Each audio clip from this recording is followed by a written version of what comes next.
One cold night, when boredom hit me hard, I figured I'd knock out a few DoorDash deliveries just to keep busy, and that's when I found myself standing in front of a house that shouldn't have existed. I was 23 back then, still in college, just trying to get by. This happened about a month ago, right at the start of winter break.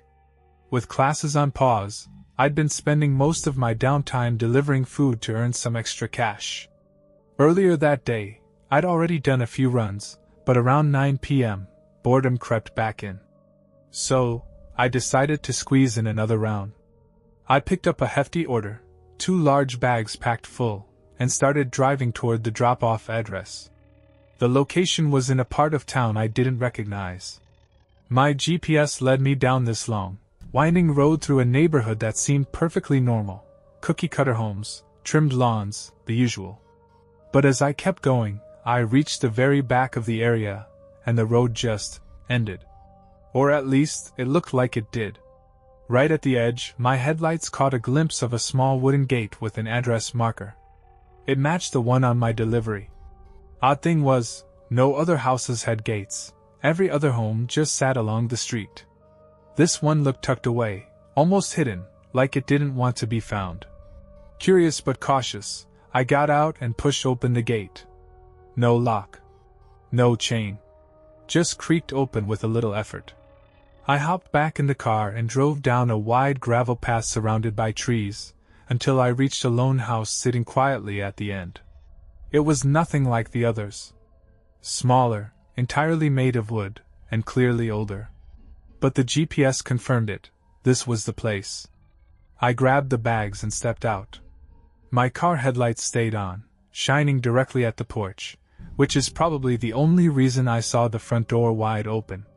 Weird thing? The entire house was pitch black inside. No lights on at all. And yet, that front door gaped open like someone had been expecting me. As I climbed the steps to the porch, the silence was deafening, no creaks, no whispers, no hint of anyone moving inside. Just the kind of silence that makes your skin itch. I bent down to set the bags on the porch when I heard a voice call out from somewhere upstairs. "Hey, just bring it up here for me, bud." There was a staircase right by the entrance, but it was too dark to see beyond the first few steps. Against my better judgment, I stepped inside. "Attaboy," the voice said again. "I'll grab it from ya right up here." Whoever it was stood just beyond the reach of the dim light, somewhere deep in the shadows at the top of the stairs. My gut twisted. The whole place felt wrong. I froze halfway in, trying to adjust my eyes to the dark. And then, something snapped in me. I spun around, dropped the food right on the porch, and bolted back to my car. Didn't say a word. Didn't look back. I just drove home, locked my door, and tried to forget about it. But a few days later, that night came back to haunt me. Curiosity got the better of me, so I looked up the address. Turned out that house was owned by the state. Completely abandoned. Whatever, or whoever, was waiting at the top of those stairs, I never want to find out. A week later, I was back at my crummy night job at this beat-up bowling alley in town, just in time for a snowstorm and a shift I'll never forget. It's one of those family-owned joints that's been around forever. Not flashy, not fancy, but in our town, it was where folks went when they had nowhere else to go, mostly 'cause it was open all day, every day. Or at least, it used to be. This was in December. I was stuck with the graveyard shift, from 10 at night to 6 in the morning. Most nights were quiet, but this one was dead silent. A nasty snowstorm was tearing through town, and from the second I clocked in, not a single person came through the doors. I kept busy for the first couple of hours, cleaning all the lanes except one, just in case a random group braved the storm. Every now and then, I glanced out the front window. The parking lot was empty, and the snow was piling up fast. I doubted anyone could even drive through it unless a plow made a path. With nothing else to do, I pulled up a chair by the window and just sat there, zoning out. The place didn't have cameras, and nobody really checked in, so it was easy to take breaks, or even sneak in a nap. Another hour passed. I must have drifted off, because I was jolted awake by this loud thud from behind the bowling lanes. It wasn't a crash, more like something heavy had dropped. Still groggy, I stood up and made my way toward the back room. I figured maybe the storm knocked something over, or maybe ice broke loose somewhere. The back room stretched the entire length of the alley. It's where the pin machines and all the extra equipment were stored. No windows, no lights on. I pushed open the door. Darkness swallowed the hallway. At first, it looked empty. But then I noticed something weird on the floor, wet footprints. A trail of them, like someone had walked straight through with soaked shoes. They led deeper into the hallway. My stomach dropped. Hello? Anyone back here? I followed the prints slowly, calling out a few more times, my voice echoing down the corridor. And then I saw it. Taped to the wall, halfway down the hall, was an envelope. Just sitting there like it was waiting for me. Inside were Polaroid photos. Of me. There I was, sweeping lanes, cleaning up, even one of me sitting at the window. But the last photo, that one chilled me to the bone. It was taken from right behind me. Whoever snapped it had to be standing just a few feet away. And that was the moment I realized, maybe I hadn't been alone that night. But what haunts me more is wondering, was I ever really alone in any of these places? Or is someone still watching, just waiting for me to slip up? After finding those photos taped up in the dark and realizing someone had been right behind me, I ran like hell back to the front desk. My hands were shaking as I dialed 911. I felt lightheaded, like I could pass out any second. The silence inside that place, the oppressive, uneasy stillness, was unbearable. I tried to wait it out for a moment, but my anxiety just kept building with every passing second. I bailed. Ran straight to my car, locked the doors, and sat there, trying not to lose it. To their credit, the cops showed up faster than I expected, maybe 2 or 3 minutes tops. Even with the storm outside, they rolled up quickly. But whoever had been creeping on me? Gone. No footprints, no tire tracks. Nothing. Not surprising, really. That dump of a bowling alley didn't even have security cameras. So there was no way to prove anything. I kept wondering, was it just some twisted prank? Or was someone actually planning something worse? Either way, I never had anything else happen after that. Still, the whole thing stuck with me. I ended up quitting a couple months later. Just couldn't shake the feeling. A few weeks after quitting that job, I decided to clear my head with a solo camping trip. What was supposed to be a peaceful getaway turned into one of the most unsettling nights I've ever had. It was early March, and though the snow was mostly gone, the mornings were still cold.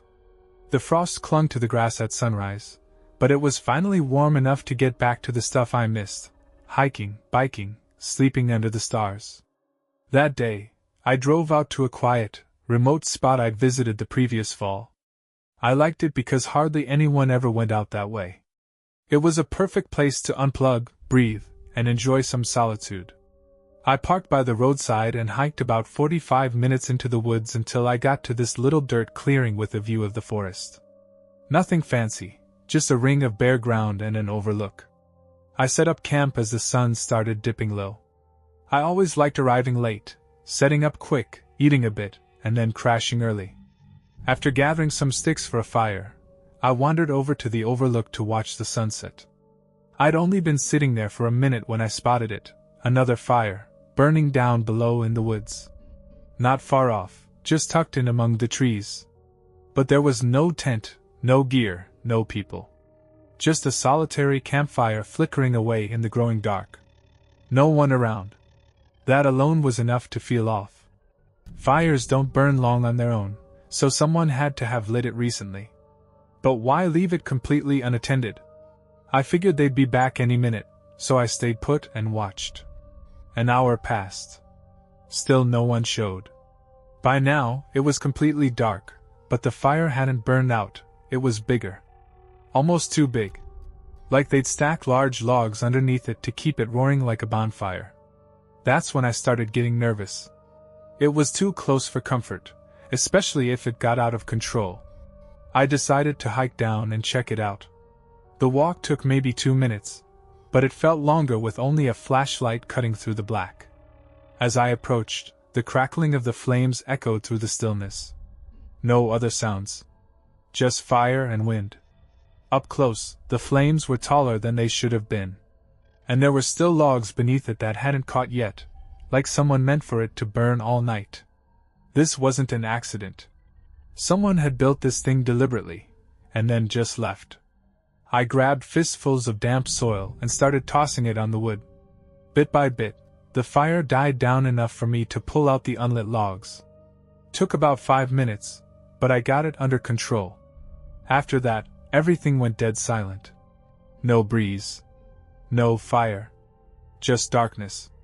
I turned on my flashlight and started heading back to camp, already deciding I wasn't staying the night. Then I heard it, footsteps. I looked up, and sure enough, someone was walking toward my campsite. Just a shadow at first. I stood up straight and faced them. "Hey!" I called out. "Did you light that fire?" They stopped, still about 50 yards out, standing in the dark just beyond the reach of my light. "Hello? I can see you. Can you answer my question?" Silence. The air felt heavy. Something in my gut told me to get out, now. I started packing, moving fast, but kept my eyes on the figure. They didn't move. Just watched. I got everything into my pack, tossed it over my shoulder, and started the hike back. That person stayed right where they were, watching. Didn't follow. Didn't say a word. Once I got to my car, I called the police and told them everything. But nothing ever came of it. To this day, I have no clue what the deal was. Were they trying to start a forest fire? Or was the whole thing some bizarre ploy to lure me down there? I'm just glad I didn't stick around to find out. You ever get that sudden, creeping sense that something's wrong, even before you realize what it is? That's exactly how it started. I was almost done with work when I heard the first sound. I'd been sitting at my desk for hours, working a late shift from 4 to midnight. It was quiet. The kind of quiet where you forget there's even a world outside your screen. But out of nowhere, this loud noise broke the silence, somewhere behind me, from deeper in the house. I slipped off my headphones and looked toward the door. For a few seconds, I just stood there, listening. Nothing. Just silence again. I walked over and opened the door, trying to catch the sound a second time. But everything was still. I figured maybe it was something falling or the house settling. I couldn't be away from my desk too long anyway, so I just left the door open and sat back down. Before long, I was back in the zone, completely forgetting about the noise. Hours passed. No more sounds. Nothing strange. That is, until around 11:30, just before my shift was about to wrap up. This time it was different. The sound was quieter, almost subtle, but it triggered something deep in my gut. It wasn't loud, but it felt wrong. Like it didn't belong. I got out of my chair and stepped back into the hallway. And right then I froze. The door at the end of the hallway was wide open. It shouldn't have been. I never opened it. I just stood there, stunned, staring down the hallway.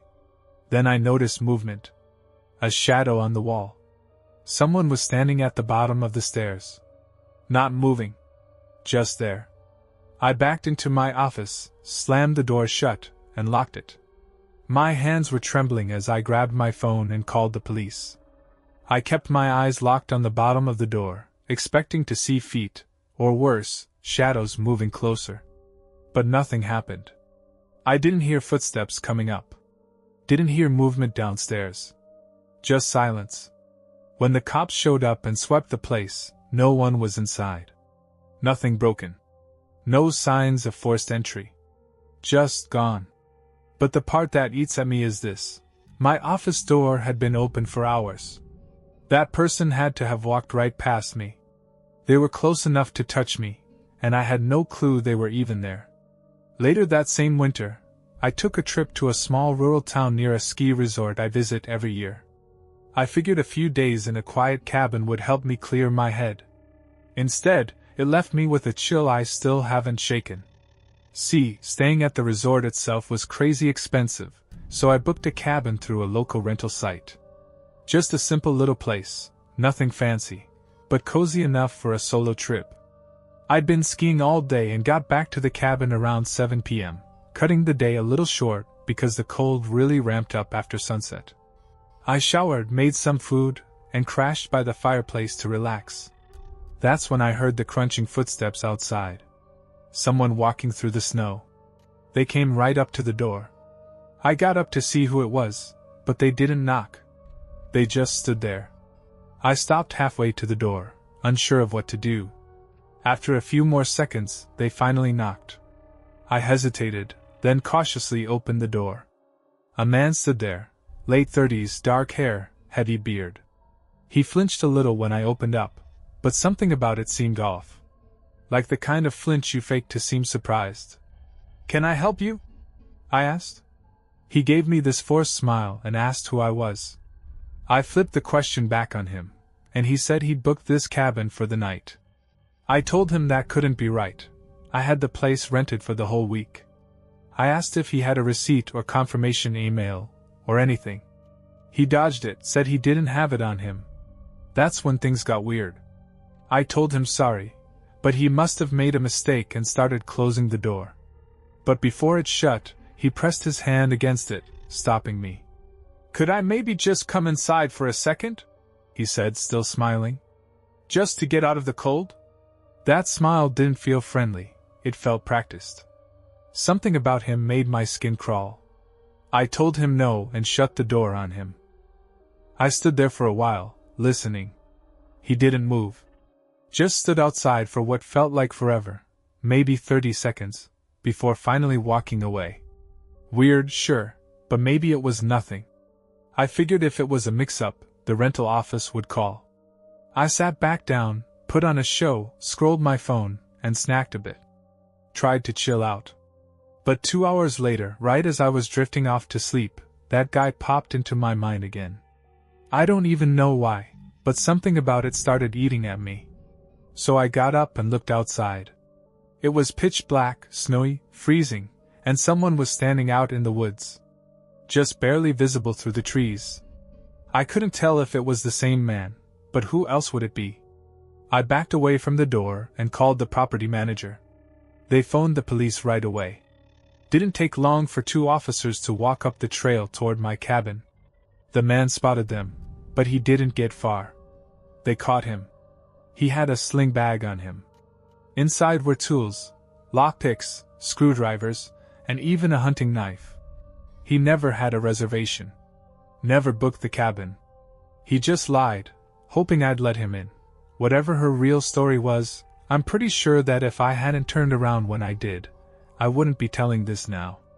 It happened late, maybe around 1 or 2 in the morning. I was heading home from work, driving slow through the falling snow. Nothing crazy, just enough to make you extra cautious behind the wheel. The temperature had definitely dipped below freezing. The roads were dead empty. I barely passed another car on the whole route. Eventually, I pulled up to a red light at an intersection. No one else around, but I waited anyway, half zoned out, just thinking about how badly I wanted to crawl into bed. That's when I heard it, a sharp knock on the side of my truck. I flinched hard and whipped my head to the passenger side window. There was a woman standing there.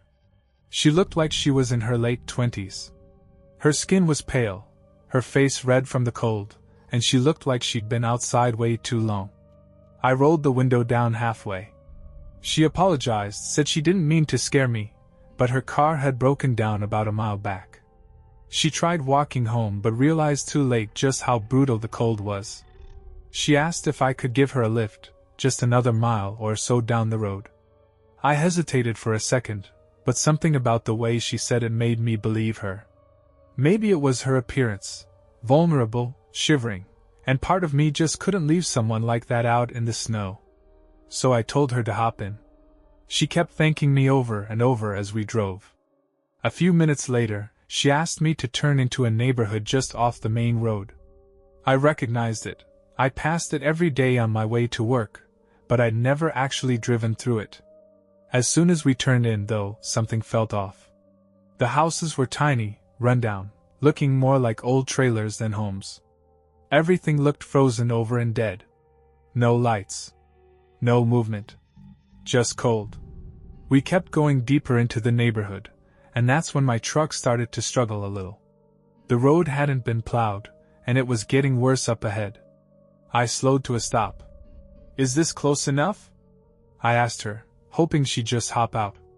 She looked unhappy, almost like I'd caught her off guard. But when she noticed me watching, she quickly put on a smile. "Could you go just a little farther?" she asked, her voice polite but firm. I paused. Didn't like the sound of that. I told her I was worried I'd get stuck in the snow and that I really couldn't risk going further. She tried to guilt-trip me, saying it wasn't that far, that she just needed to get to her front door. But I'd made up my mind. I told her this was as far as I was going, and that she'd have to get out here. She looked angry. Not disappointed, angry. But she opened the door, muttered something under her breath, and got out. As I started a three-point turn, my headlights swung toward the tree line at the edge of the houses. And that's when I saw them. People. Standing back among the trees, maybe 4 or 5 of them. No movement. Just watching. Standing exactly where she had been trying to guide me. I didn't wait around to see more. I gunned it and got the hell out of there. To this day, I don't know what kind of setup I nearly got pulled into. But I do know this: if I'd driven even 20 feet farther, or worse, gotten stuck, I don't think I'd have made it out. And then there was the night I woke up to what I thought was a leaking roof. I'd never been more wrong. It had been a typical winter night. I got home from work, made dinner, and crashed early. Outside, snow was falling lightly, and everything seemed normal, until I woke up sometime after midnight. It wasn't a sudden jolt or nightmare. It was a sound, a long, deep creak, like wood under strain. At first, I thought it was the roof buckling under snow or maybe a water leak. It was loud enough to wake me, but not terrifying. Just concerning. Still half asleep, I got out of bed. I didn't even bother flipping on the lights. I didn't want to wake myself up fully if it turned out to be nothing. I stepped into the hallway and opened the spare room. It's the one I keep all my workout gear in. I glanced up at the ceiling, nothing. No stains, no leaks. Everything looked fine. I didn't hear any strong wind either. I walked over to the window and peeked out between the curtains. It was still snowing, but lightly. Calm. Peaceful, even. Maybe I imagined the creek, I thought. Still, I figured I should check the other room before heading back to bed, just to be sure. I opened the door to the second guest room, looked up again, and still nothing. But as I took a few steps into the room, something changed. My foot hit something cold, wet. I looked down. The carpet was soaked. My heart started thumping. I looked up again, expecting to see a leak, but the ceiling was clean. No cracks, no dripping water. Confused, I turned on the light, and that's when I saw it. The wet spots weren't random. There were multiple, maybe a dozen, lined up in a perfect path, from the window across the room and toward the hallway. I followed them. Back into the hallway. The spots continued, right past the workout room, and toward my bedroom. My chest tightened. My pulse kicked into overdrive. I didn't want to believe it, but deep down, I already knew. Someone, or something, had come in from that window. And they didn't just come in. They walked through my house. Right past where I had been sleeping. And that's where the trail ended, at my bedroom door. But that night, I never heard them leave. I peeked through the doorway and froze when I saw the silhouette moving deeper into my bedroom. I didn't wait to find out anything else. I bolted. Heart pounding, I ran to the kitchen, grabbed my keys off the counter, and shot out the front door. I didn't even stop to put on shoes. By the time the officer showed up to check the house, it was empty. Nothing disturbed. No signs of a break-in. Maybe they'd already left by the time I woke up, or maybe they were never planning to stay long. What still keeps me up is thinking about how close it was. Someone could have been standing in my bedroom, watching me sleep. But what bugs me even more is the timing.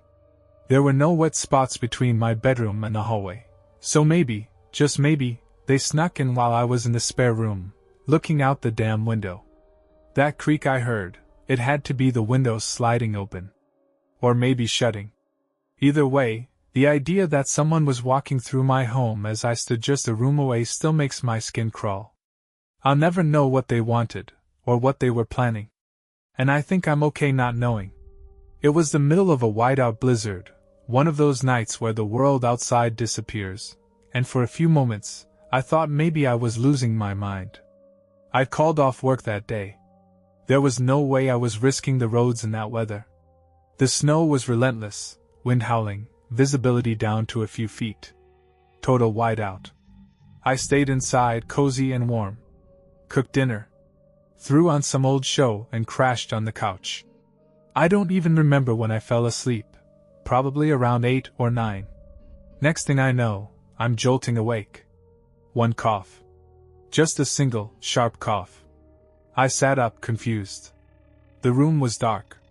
I'd clearly been asleep for a while, and I had no idea what time it was. I glanced around the living room, then froze. The sound didn't come from inside, it had come from outside. Right by the front door. I got up and looked out the window, but it was still just a blur of white. I couldn't see anything, not the road, not the trees. Nothing but swirling snow. I stood there for a moment, wondering if I'd dreamed the whole thing. It had felt real. I was still groggy, but it had been loud enough to wake me. And something about the timing, someone coughing outside my front door at night during a blizzard, just didn't sit right. I turned to go back to the couch, but something caught my eye. Movement. Down the hallway. I spun around and flipped on the light. The hallway lit up empty. Still, I stared down it for a solid 10 seconds, my heart pounding in my chest. "Is someone in here?" I called out, barely above a whisper. Silence. The idea of going outside wasn't an option. The blizzard would have swallowed me whole. So if there was someone in here, I was trapped. I couldn't leave. And I couldn't see anyone. I crept forward, step by step, not even sure what I was expecting to find. But before I reached the end of the hallway, I heard it.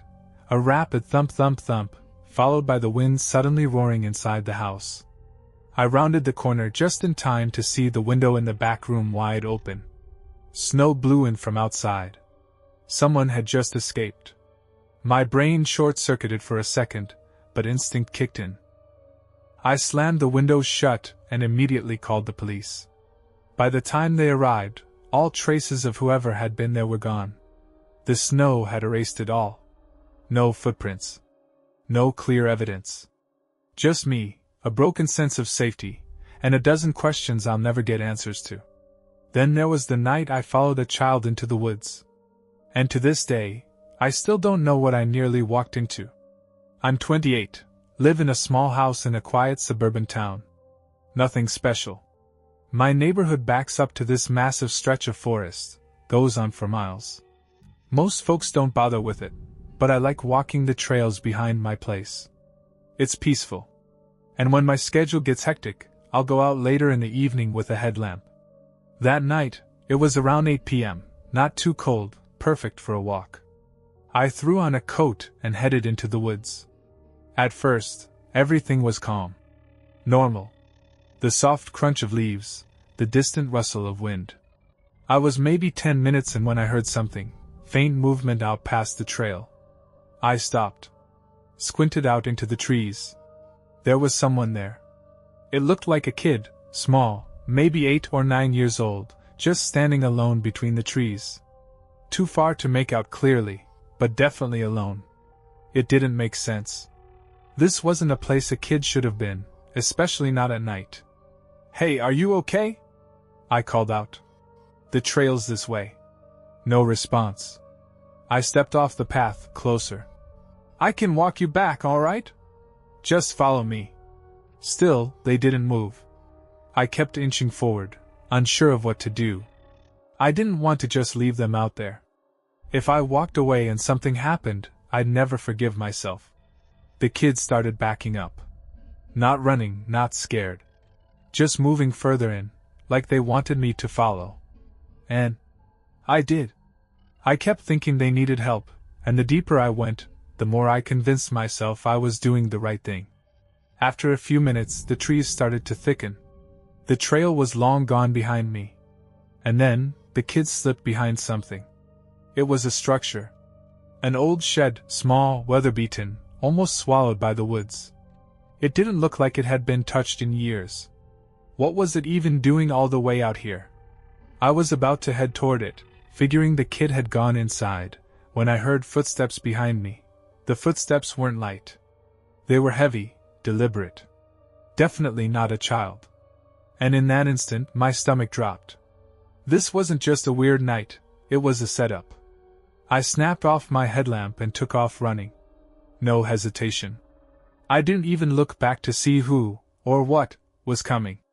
I just tore through the trees until I hit the trail and sprinted all the way home, not stopping once. As soon as I got inside, I locked the door and called 911. I told them everything, the kid, the shed, the footsteps. The dispatcher said there hadn't been any reports of missing children in the area, but they sent a patrol officer out anyway. We walked back to where I'd seen the shed. By then, the forest was still and empty. No sign of the kid. No sign of anyone. Just the old structure, sitting there like it had been untouched for years. After that, nothing happened for a while. A few weeks passed, and I put it out of my mind. I figured maybe I overreacted, or misread the situation entirely. But then, the city showed up to tear down the shed. Apparently it had been built illegally on public land. No one was supposed to even be out there, let alone building anything. That's when things got serious. During the teardown, they found something important. Word got out that it was linked to some kind of kidnapping case. The details? Totally locked down. No public info. No names. No timeline. Just whispers that it was bad enough to warrant an investigation. I don't know who that kid was, or what they were. I don't know who the footsteps belonged to. But I can't stop thinking about that night. Maybe I stumbled into something I wasn't supposed to see. Maybe the kid wanted to be found. Or maybe, somehow, they were trying to lead me there. Maybe I wasn't supposed to get out. A few years back, I worked the late shift at a small gas station. It was right after New Year's, in the heart of winter, frigid, windy, and brutally quiet. I wasn't scheduled for an overnight, but it was close. I think I was on until 3 a.m. The snow had been coming down all evening, but it was the wind that really made it miserable.